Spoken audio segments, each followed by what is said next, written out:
नमस्कार, मी लतिका। आज मी तुम्हाला कांद्याच्या पातीपासून मस्त अशी रेसिपी बनवून दाखवणार आहे। त्यासाठी बघा, एक छोट्या आकाराची जुडी घेतली होती। ती कांद्याची पात बघा मी अशी स्वच्छ धुवून कापून घेतलेली आहे। म्हणजे बारीक बारीक आकाराचे 6 कांदे होते। त्याची ही पात आहे बघा, फक्त पात घेतली, कांदे बिलकुल घेतलेले नाही, त्यांना असे बारीक कापून घ्यायचे।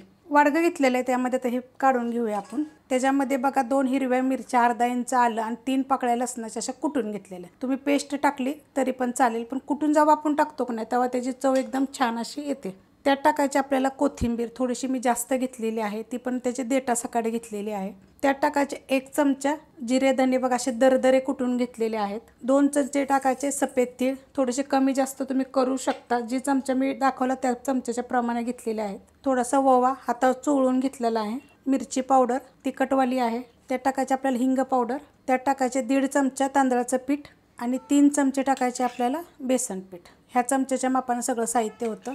कसं होतं माहिती आहे का, पात जर तुमची जास्त कमी असेल ना तर थोडंसं पीठ जास्त कमी पण लागू शकतं। ह्यात टाकायचे आपल्याला चवीनुसार मीठ आणि हे काय करायचे, हाताने दाबून दाबून आपल्याला चांगलं मिक्स करून घ्यायचे। अशा पद्धतीने बघा मी दाबून दाबून मिक्स करून घेतलेलं आहे। मला त्याच्यापेक्षा जास्त पीठ बिलकुल लागलेलं नाही, तेवढंच पीठ लागेल। आणि जर जास्त तुमचे कांद्याची पात असेल तर थोडंसं जास्त पण लागू शकतं। तर तुम्हाला मी सांगते ह्यात तुम्ही काय काय टाकू शकता। तुम्हाला पाहिजे तर मूग डाळ थोडी भिजत घालायची 15 ते 20 मिनिटं, ती पण तुम्ही ह्याच्यामध्ये दरदरी करायची आणि टाकायची। किंवा चणा डाळ सुद्धा तुम्ही 1 तास 1.5 तास भिजत घातली तर तिला पण पूर्ण पाणी नितरायचं, थोडीशी दरदरी करून ह्याच्यात टाकायची, छान लागेल। करून बघा। खूप रेसिपी तुम्हाला मी वेगवेगळ्या पद्धतीने सांगते। रेसिपी बघितली की लाईक आणि कमेंट करा आणि तुम्ही काय काय अशा पद्धतीत टाकता ते पण मला सांगा। आता आपण बनवायला घेऊया आता। तर अशा पद्धतीत पकडायचं, छोटे छोटे करायचे एकदम। तुम्हाला पाहिजे तर तुम्ही असे मोठे पण करू शकता, पण आपल्याला एकदम पातळ असे छोटे छोटे करायचे। तुम्हाला जर कांद्याच्या पातीची भजी वगैरे पाहिजे असेल तर मी सगळ्या रेसिपी अपलोड केलेल्या आहेत बघा। अशा पद्धतीत करायचं। तेल ठेवले बघा गरम करायला आणि तेल गरम झालेलं आहे। आपल्याला तेल इतकं गरम पाहिजे की असं धूर करस्तोवर तेल नाही पाहिजे बघा।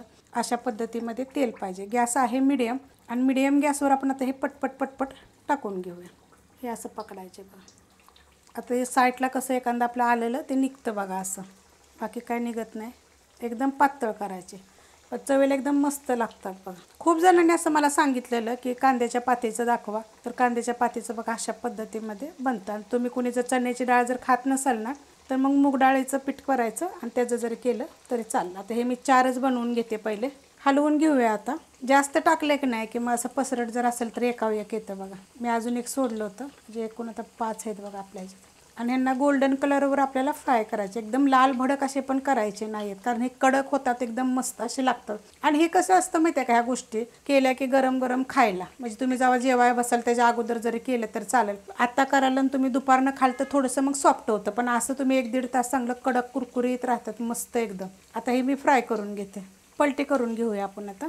मस्त लागतात बघा। खूप दाखवल्यात बघा, वेगवेगळ्या पद्धतीने मी खूप रेसिपी दाखवते आणि आपल्या चॅनलवर तर मी सगळ्या रेसिपी बघा अपलोड केलेल्या आहेत। तुम्हाला कोणती रेसिपी पाहिजे तर तुम्ही जरूर कमेंट करून सांगा मला। आता काय माहिती आहे का, गुरुवार असतात मार्गशीर महिन्यातले, तर ताटाला लावायला अशा काय गोष्टी चांगल्या असतात, तर खूप रेसिपी आहेत बघा। जी रेसिपी आवडेल ती तुम्ही बनवून ताटाला लावा, मस्त अशी होते बघा। हे मी गोल्डन कलरवर फ्राय करून घेते, मस्त असं बघा गोल्डन कलर झालेला आहे। आता आपण काढून घेऊया। अशा पद्धतीने एक साईडला घ्यायचे, थोडेसे नितळून द्यायचे। आता तुम्ही मला विचाराल की तेलकट होतात, तर बिलकुल नाही। आणि हे ना कमीत कमी तुम्हाला सांगते 3 ते 4 तास तुम्ही कडक असे कुरकुरीत असे राहतात बघा, मस्तपैकी। आता असं नितळून घेतलं बघा बघा किती मस्त झालेले आहे ते। अशा पद्धतीने मी बाकीचे सगळे बनवून घेते। रेसिपी आवडली तर लाईक करा, सबस्क्राईब करा, कमेंट करा आणि शेअर बी करा।